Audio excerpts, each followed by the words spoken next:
अब बारी हमारी है।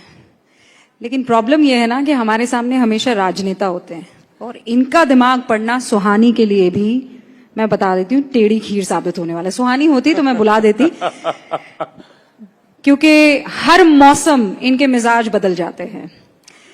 लेकिन ये एक ऐसा शख्स है जो हमेशा आंधी की तरह राजनीतिक गलियारों में आया, आजकल युवाओं का दिल जीत रहा है। नाम है चिराग पासवान, केंद्रीय खाद्य प्रसंस्करण उद्योग मंत्री। जोरदार तालियों से स्वागत कीजिए। Thank you, thank you.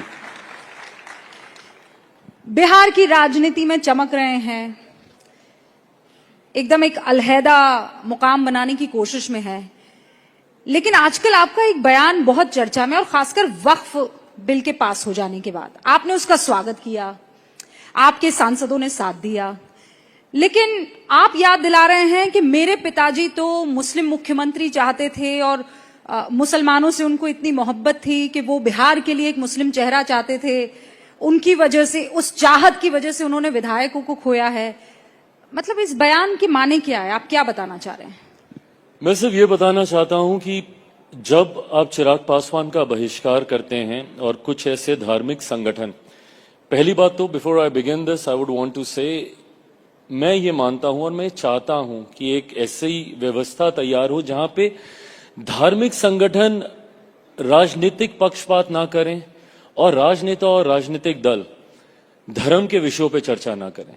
जिस दिन अगर हम लोगों ने इन दो चीजों को अलग कर दिया ना, राजनीति से धर्म को अलग कर दिया और धर्म से राजनीति को अलग कर दिया, तो मुझे लगता है कि एक बड़ी समस्या का समाधान वहीं पे हो जाएगा।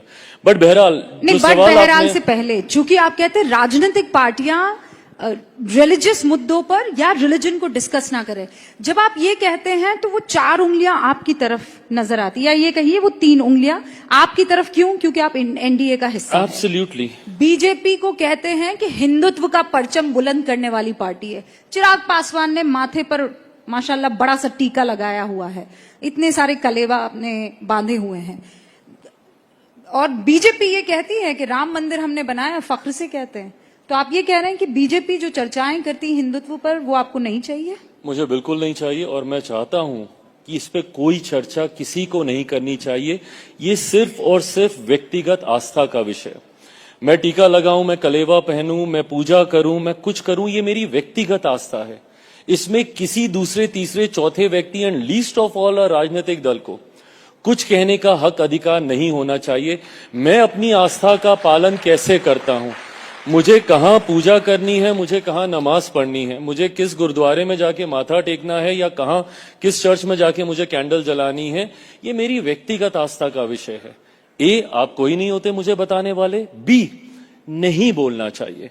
बड़े विषय हैं, बड़े एजेंडे। रूबिका जी, मैंने पहले भी ये बात बोली थी, मुझे तकलीफ इस बात की होती है, अगर ये विषय नहीं हो तो हम लोग एक्चुअल डेवलपमेंटल इश्यूज पे चर्चा करेंगे जो होनी चाहिए।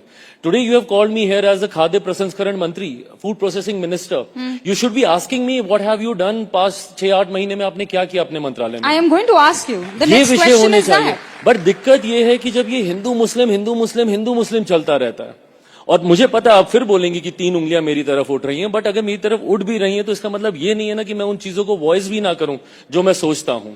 अगर मेरे सहयोगी में से भी कोई है, अगर वो भी गलत कर रहे हैं, तो ये जिम्मेदारी भी तो मेरी ही बनती है कि मैं कम से कम वो भी गलत कर रहे हैं, या आपको लगता है कि बीजेपी गलत कर रही है? क्योंकि बीजेपी तो कहती है विरासत भी और विकास भी। मैं कतई मैं इसको जनरलाइज करके पूरी पार्टी पे नहीं, मैं ये मानता हूं कुछ लोग ऐसे होते हैं किसी भी राजनीतिक दल में, और वो हर पार्टी में होते हैं। कई बार मैं खुद अपनी ही पार्टी में कितने नेताओं को मुझे टोकना पड़ता है कि भाई ये मत बोलो, ऐसा मत कहो, ये मत करो।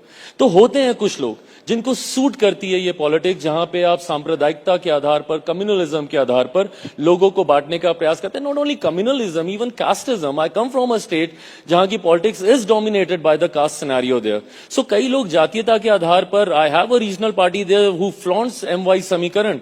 व्हाट इज MY समीकरण? इट्स अ समीकरण बेस्ड ऑन जातीयता एंड सांप्रदायिकता। इस चीज पे बना हुआ वो समीकरण है। ऐसे में जो लोग ये करते हैं अपने राजनीतिक लाभ के लिए, मैं मानता हूं कि वो देश के हित में तो कतई नहीं है।